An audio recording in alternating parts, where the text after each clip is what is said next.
Chào các bạn nha.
Sao? Anh Làm cắt chưa chưa? nó làm video. Nó làm video hả? Tí. Làm video hay phát trực tiếp? Làm video. Video làm nghề á.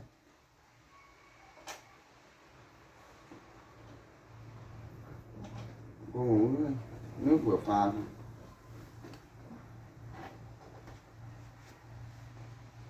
Video nhưng mà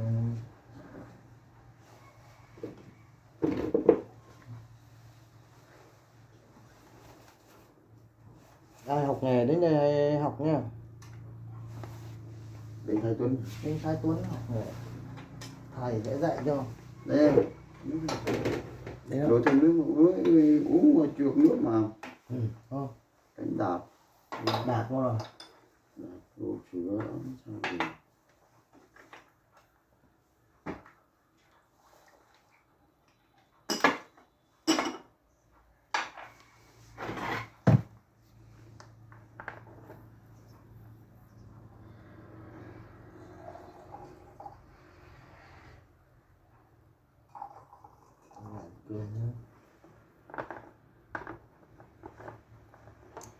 giờ phải nói chị thì nhớ không có gì không được theo dõi không nó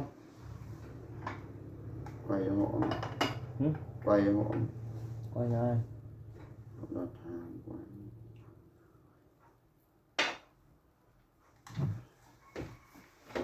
vậy chế cháu ghê gì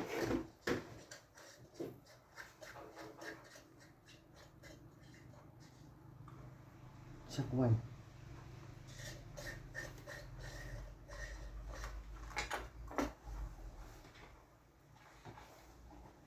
chụp cái này chuyển rồi. được mà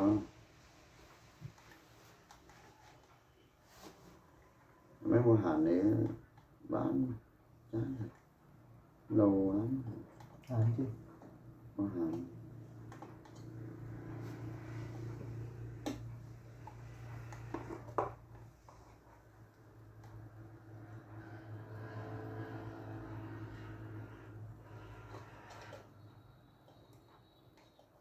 lâu lắm hàng chán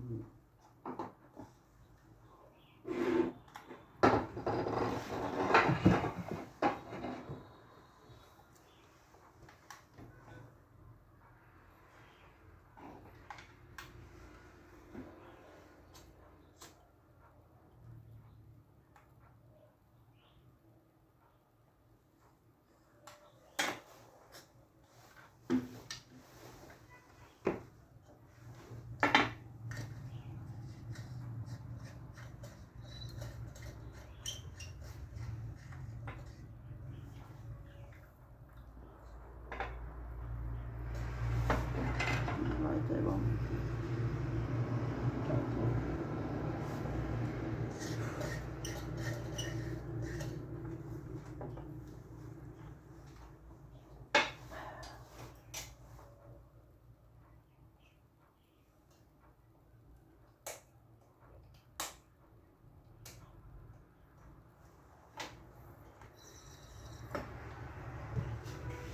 đang mần với không trời mần ta khô vậy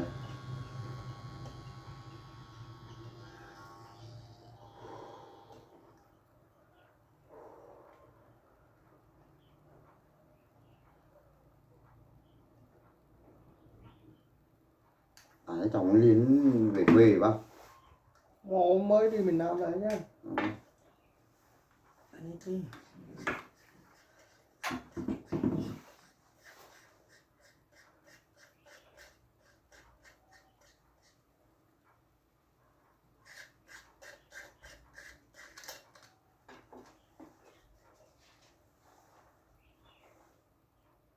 làm sao nó chói mắt này chói mắt đeo kính rồi kính mùa đỡ chói kính hàn đen xì